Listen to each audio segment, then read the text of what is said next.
Hello and welcome to the final installment of my Scambaiting series.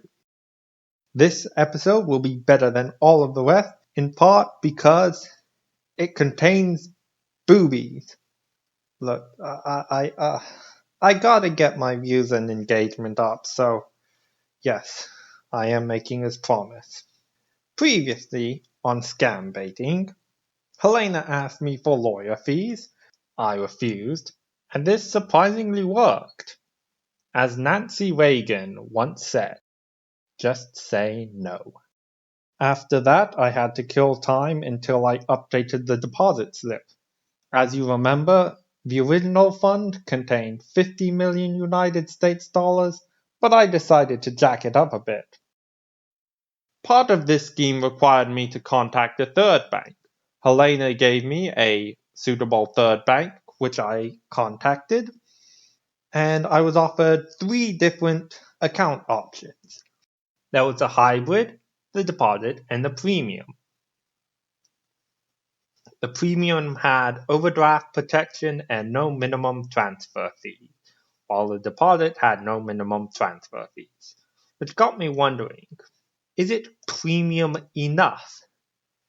And that is where I left off. I asked for the specifics on what made the premium account premium. Stuff like interest rates, tax codes, overdraft protection, crypto support, proactive finance rules. You know, the works. There wasn't anything really special besides what was already given in the earlier email. So, is it premium enough? Not really. All I get is an overdraft facility. Still, that wasn't the end of my questioning. In my earlier email, I forgot to ask if there was a limit to account sizes. I was going to transfer a large amount of money, and thus I needed a large account size. I could have asked this earlier, but I didn't. While I was dilly-daddling with the bank, Helena got impatient. She suspects that I might be absconding with all of the money. This is a serious accusation. I chastised Helena severely, and she apologized, and I forgave her, and we were back in business. To commemorate the occasion, I got a premium bank account. Yes, by this time, Dr. Chris Davis got back to me and he informed me that the premium account was unlimited and can deposit as much as 500 million. So I took it, because Dr. Chris Davis and the Cooperative Bank has been one of the more boring characters in this story, so I didn't want to belabor this point anymore. After all, the plot must move forward. Helena is very happy that I ordered this bank account. She suggested that she travels and visits me in my city, which I found rather odd, on the grounds that I never told her which city I was in. Also, if you're an ornithologist, you know boobies.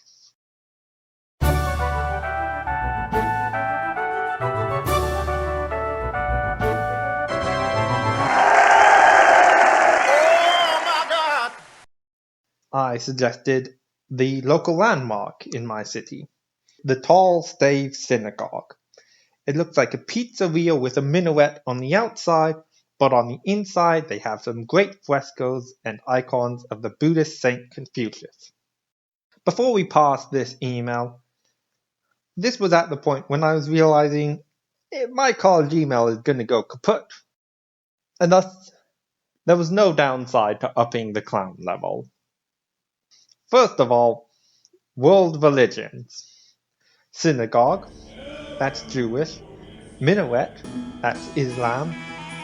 Buddhist, I think that's something to do with Buddhism. And Confucius, that's Confucianism. Yes, I stole my list of religions from Civilization 4. If you're an asexual, there's pizza. And I also heavily imply that Christianity is also part of this religious melting pot, because stave churches, frescoes, icons, saints. That's Christian stuff.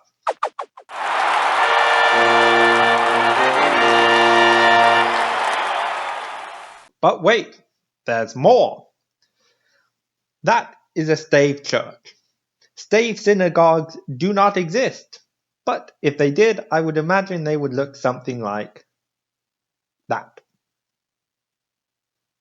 Here is a pizzeria with a minaret on the outside. As you can see, the architecture of these two buildings is very different. So not only did I confuse my world religions, but I also confused my architecture. Helena did not know either her world religions or her architecture, so she totally ate it up. Other than that, I was being pestered for being slow. I dutifully shifted the blame to the other bank. I have been nicknaming the cooperative bank the uncooperative bank. And Dr. Chris Davis was not beating the accusation when he answered 3 days later about all the information that I need to provide him to open up the bank account. You know, the sort of personal information you should never share with a stranger on the internet. But what can I do? I typed up all of Sven Tolle's personal information and attached it as temp362.docx. I also informed the cooperative bank that in order to get the money for the opening fee, they would have to check in with either Helena or Elizabeth. This is a no-no for an advanced fee scam because I'm essentially asking for the imaginary scammer money to pay in lieu of real money.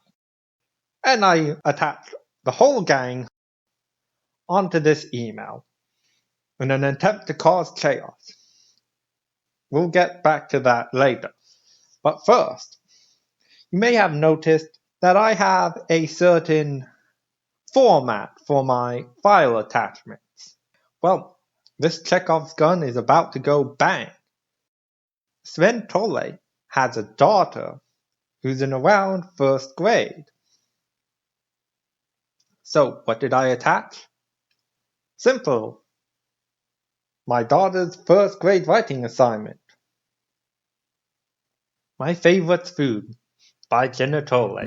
My favorite food is ice cream. There are many flavors of ice cream, but my favorite is strawberry. Strawberry ice cream is pink, and pink is my favorite color. Vanilla is boring, and chocolate is too dark. So strawberry is my favorite flavor of ice cream, and ice cream is my favorite food.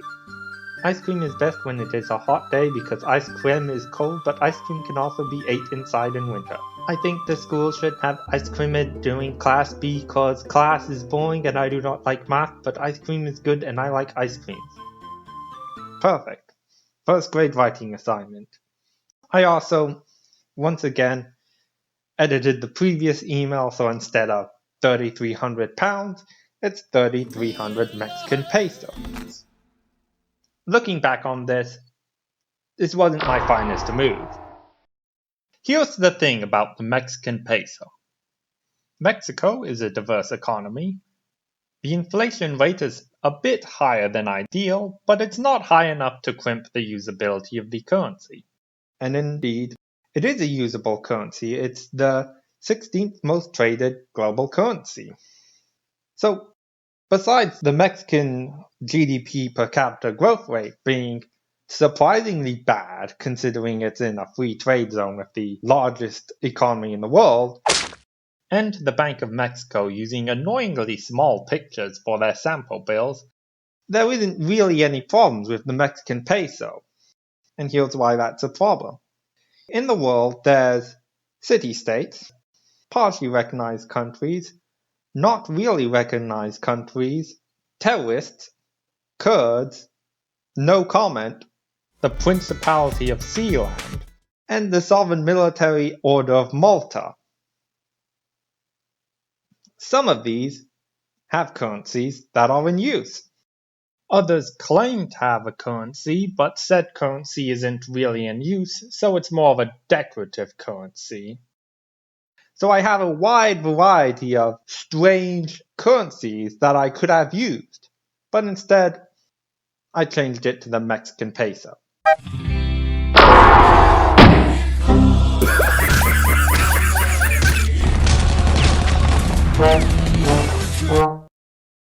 Now where were we? Yes, I sent the whole gang a letter about my daughter's love for ice cream. This was akin to throwing a mass confusion grenade into the mix, and all of the scammers are absolutely dumbfounded. One of the scammers got back to me with, "Brother, your last mail is a bit confusing to me. What do you mean by quote unquote? As for the 3300, you will have to check with either Helena Gottschling or Miss Elizabeth. Quote unquote. Question mark, question mark, question mark, please respond ASAP." If you know any programming languages, like Python or Java or C, you know that open quotation mark, close quotation mark makes a string of size 0, aka an empty string, aka nothing. I wrote back, "I did not write any string of size 0. Please restate what you are confused about." And yes, once again, I sent my confused inquiry to all of the scammers. Elizabeth then sent me a different confused email, this time about the 3300 opening fee. My next email explained the bank's 3300 peso opening fee, as well as my plan to use some of my inheritance to pay for the 3300 peso opening fee. I sent this explanation to the whole crew, which would include Elizabeth. Are you saying the cooperative bank is requesting for an initial deposit of 3,300. Is it in pounds or US dollars? Elizabeth, are you blind? I said it twice that it was 3,300 pesos. While this whirling maelstrom was churning, Helena got back to me asking for a status update and also telling me that the Royal Bank of Canada is getting annoyed by the lack of progress. I fell back on the usual strategy, blaming the cooperative bank.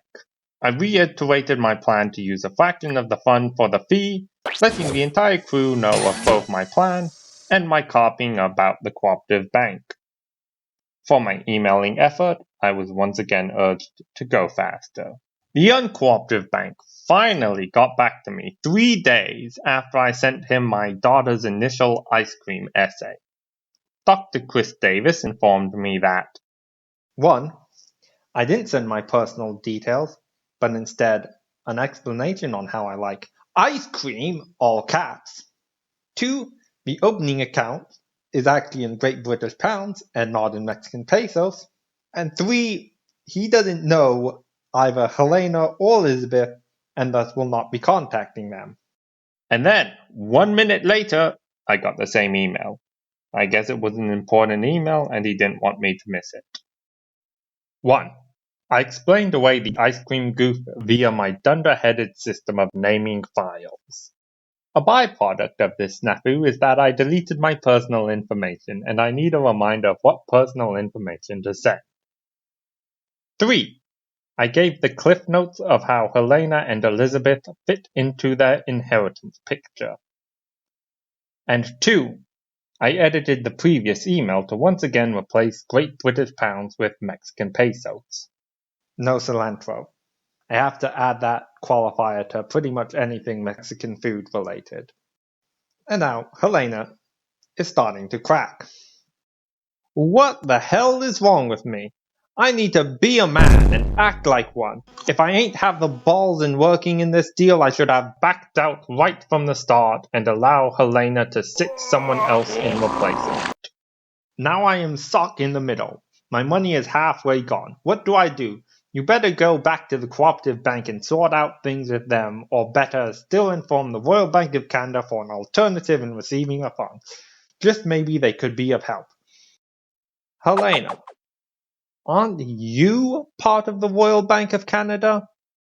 Amidst this tirade, I was also informed there will be a hold on the account with the next 48 hours if there is no response from me. But Deadlines are stupid, and I don't care about their silly diktats. My manhood was challenged. I cannot let this slide. I will have you know I am very much a man with many balls. The cooperative bank is being useless and always takes too long to get back. So I will inform the Royal Bank of Canada. Is there any other banks you recommend? Informing Elizabeth of my cooperative bank woes, I asked for recommendation for a new bank. This new bank should also have the same telex number because I do not want it to look sus when we transfer money. Among Us. Among Us memes? In banking emails? Well, you see, I call Gmail as continuing its march to the grave, and thus my lavishing of vexation is getting more brave. Elizabeth did not think I was so she sent a summary of the set of options for receiving my money. I can use the same telex bank account, a local bank transfer, cryptocurrency, or PayPal cryptocurrency. Most of these options have COT charges. I informed Elizabeth that I tried to get a same telex bank account, but it was too hard.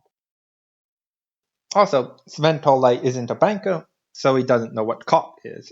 COT is cost of transfer, and it applies to every option sans the same telex bank account option. On several occasions, its sum is usually a huge sum of amount. A huge sum of amount, you say? Does the inclusive of COT for cryptocurrency mean I also get a huge sum of amount deducted as well if I use cryptocurrency? I'm interested in the COT because I highly suspect the cost of transfer fee is just an alternative advanced fee. You see, if I gave up on the same telex bank and I decided to go with cryptocurrency, then I will be asked to pay the COT instead before I can get a whiff of that sweet dead uncle moolah. In any case, I'm not getting the money.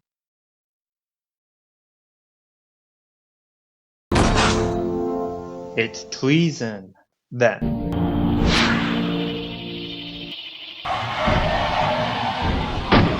I am Anthony Tolle's successor. The money is mine. I declare that due to Anthony Tolle's death, the account secretion be dissolved and allow me to access the funds.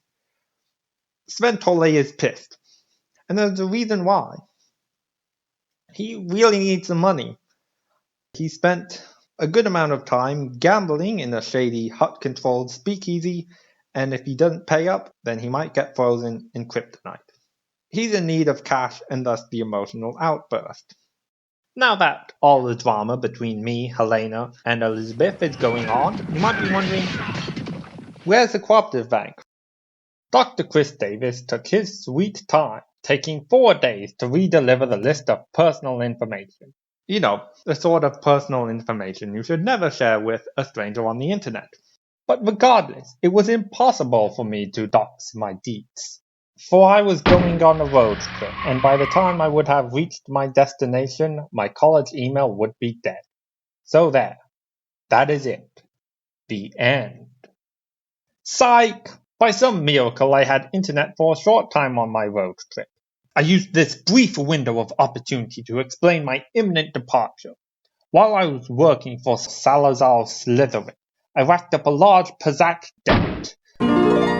Because the Tri-Banker platoon was a band of bunglers, my only option for staying solvent was to pawn my computer and live off the grid.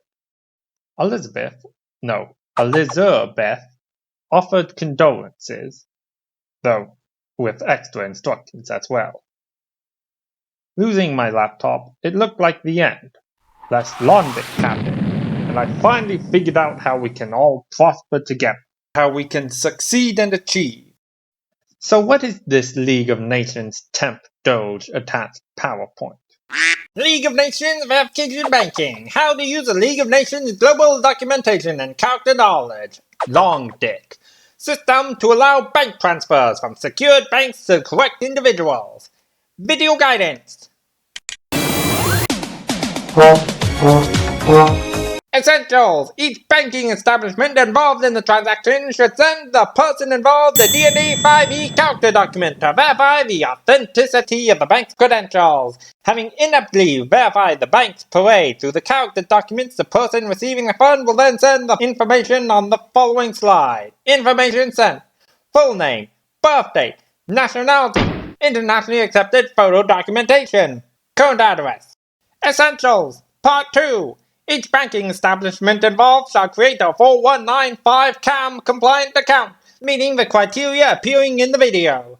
To enable a link, the fund receiver shall wire a sum of 5 Byzantine solidi to the banks, plus a required opening fee required for the bank's account. Once a 419 scam compliant accounts are set up, an unlimited number of funds may be transferred between accounts and the user may withdraw funds.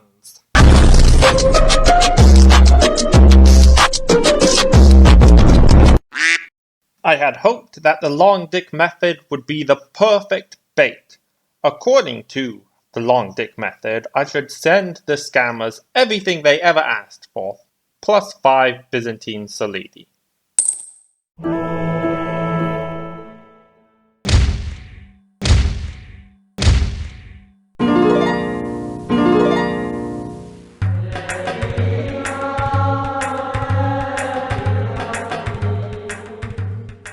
But the Byzantine solidi is in Essentials Part 2. So let's go back to Essentials Part 1. Will the scammers send me their D&D 5e character documents? No, because my college email died. So that will forever remain a mystery. And that is all. That is the end. What did we learn? Barely anything. So here's my reading of this scam. I was sent by Helena to Elizabeth, who in turn asks for documents. Helena can retrieve these documents, but asks for money to do so. I refused, and somehow that wasn't a problem. Elizabeth never asked for money, which means the only remaining advanced fee in this advanced fee scam is asked by Dr. Chris Davis, who is by far the most incompetent member of the bunch. That's right, this scam's revenue-generating component was in the hands of a lazy git. What gives? This is the revenue source, and you're dropping the ball. Not only that, but the first time I looped in Elizabeth on Helena, Helena got pissed. What was the point of that drama? I don't know. I can't understand it. I wasn't part of the scam. I don't think I've learned anything. The esprit de corps of this criminal crew was crap. Remember, kids, teamwork makes the dream. And with that, it is the end. This fine series was made by Ickyman3.